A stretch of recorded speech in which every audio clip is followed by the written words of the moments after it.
When Marcus and I were kids, we were inseparable. He's the one who took care of me after our parents died. We kind of grew apart after he became a priest. But he's still the only person I really trust.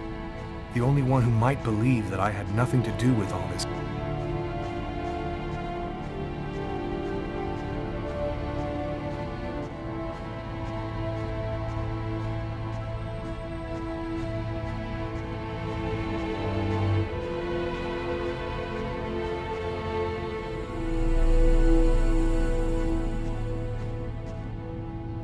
Looks homeless. Poor guy, out in this freezing cold. I'm happy to see you. I missed you. It's been a while. 2 years. So tell me what's happened, Lucas. I've killed a man, Marcus. It happened in a restaurant last night. It's like I was possessed, in a sort of trance, like I was a puppet on a string. I saw what I was doing, but I was powerless to stop it. My God. I can't believe this, Lucas. Tell me that it wasn't you. You're not capable of something like that. And there's this, too. You cut your wrists? Before the murder, I carved these symbols on my arms with a knife. I don't know if they mean anything. This murder? Exactly how did it happen? Well, after work last night, I stopped at a little diner to get something to eat. I read a book at my table, I think. And after, it's just a black hole. I don't remember anything. Right up until I found myself in the toilets with a knife in my hand. It was horrible. Had you been drinking or taking drugs? You know that I don't do that, Marcus. Were there any witnesses? Did anyone see you? Probably. I got out of the restaurant as best I could.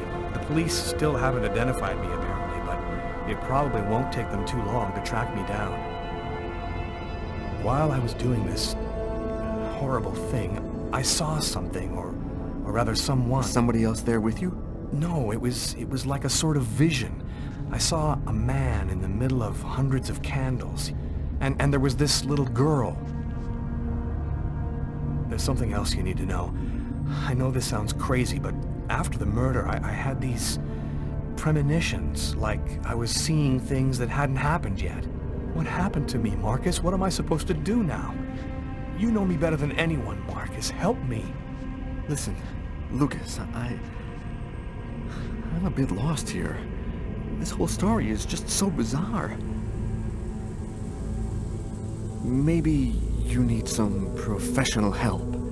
Most cases of possession are known to actually stem from... Marcus, I don't have a psychiatric problem. I'm not crazy. I am a priest, Lucas. The fact that you have taken a life is a very serious matter. I told you that it wasn't me, Marcus. All these years and nothing's changed. You still never listen to me. Lucas, don't ask me to make a choice between my faith and my brother. I'm not a murderer, Marcus. You're the only person I can trust. I'm just asking you to believe me. Very well.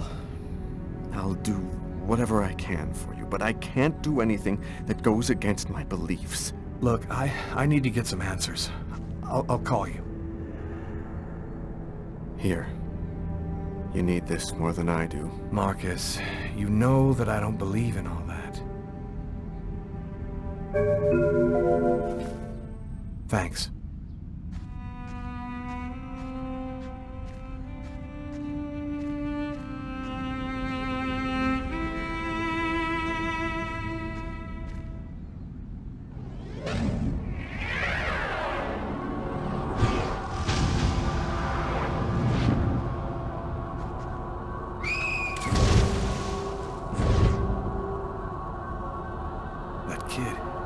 Gonna slip on the ice.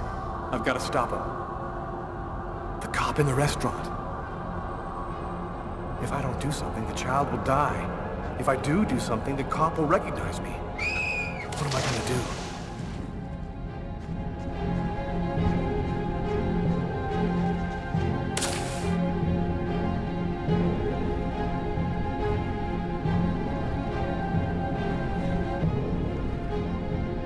There he is.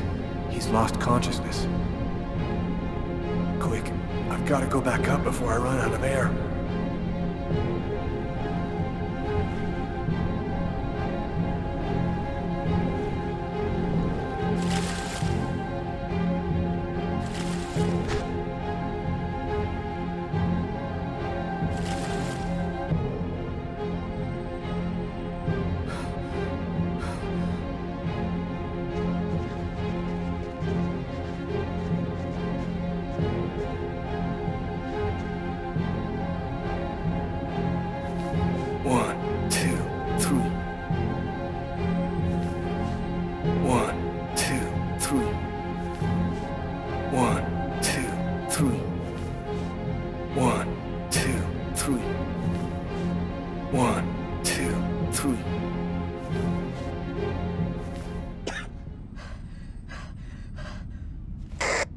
Patrol 324. Kid just fell into the water. Send an ambulance right away. Man, what courage. The kid would have died. That guy's a hero. He dove into freezing water to save the kid. The kid never would have made it out of there without him. The cop recognized me. We both knew it. It's hard to say why he didn't turn me in. Maybe he decided I was even. I had taken a life and given one back. Nothing really changed for me. I was still wanted for murder by the police. But when I left that park, I knew I could look myself in the mirror again without cringing.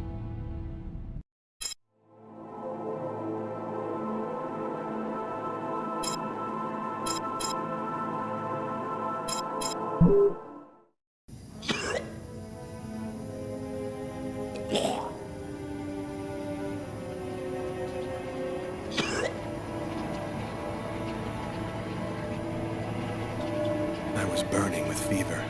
I was shaking all over. The migraine was back and drilling holes into my brain. And to top it off, I couldn't keep any food down. My body seemed to be fighting against something, but I still didn't know what.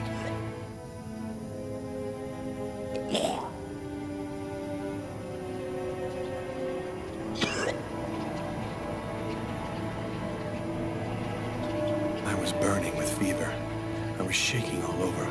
The migraine was back and drilling holes into my brain. And to top it off, I couldn't keep any food down. My body seemed to be fighting against something, but I still didn't know what.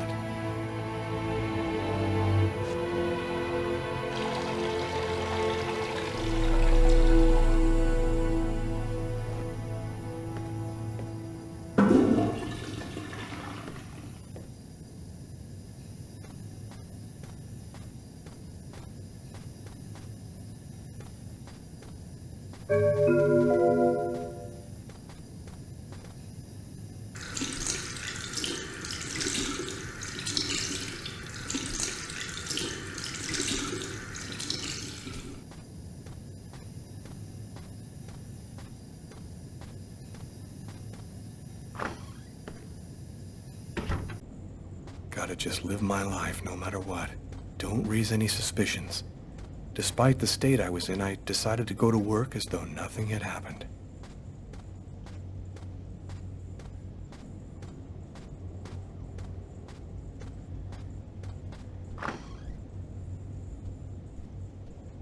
I'm in charge of computer maintenance in the Nacer and Jones Bank. I share my office with Warren.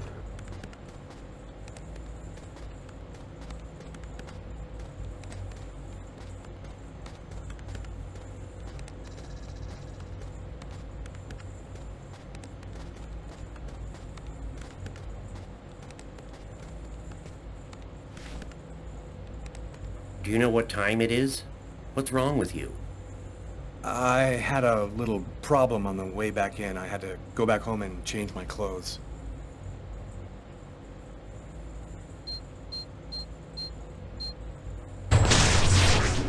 That guy is so bizarre. He gives me the creeps. What'd you say? What? You were saying something? No, I didn't say anything. Are you sure you're all right, Lucas? I heard something, as though I could read his mind.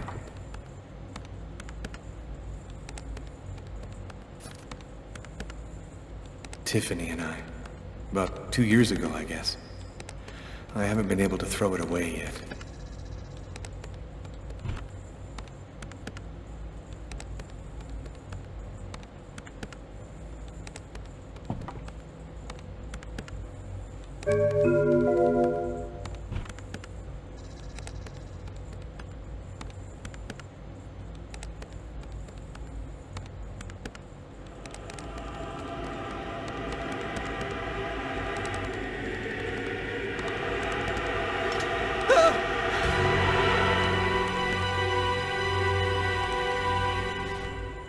Lucas?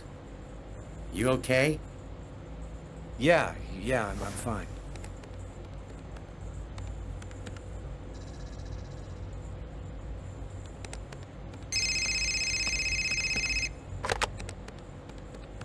Lucas Kane.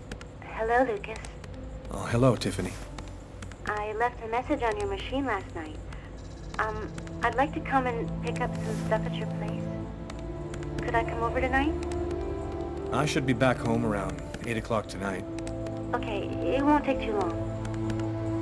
Are you doing okay, Lucas? I gotta let you go. I'm doing a thing here. Bye.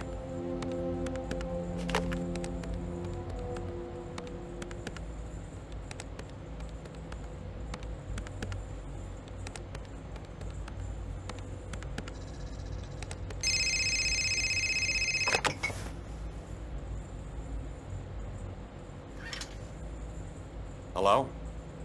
Yes, sir. We'll get on that right away.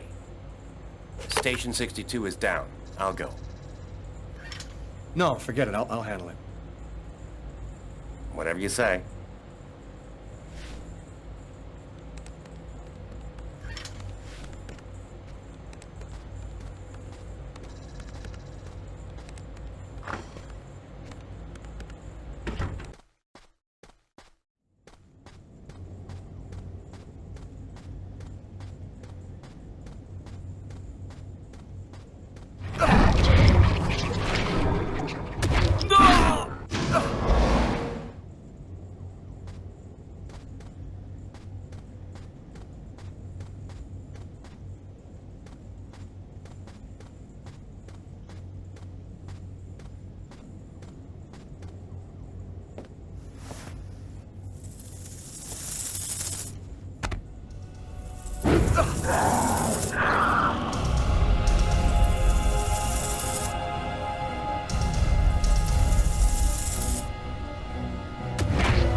Faces of the same serpent. One in our world, the other in the other world. Woe to he who sees both sides of the snake.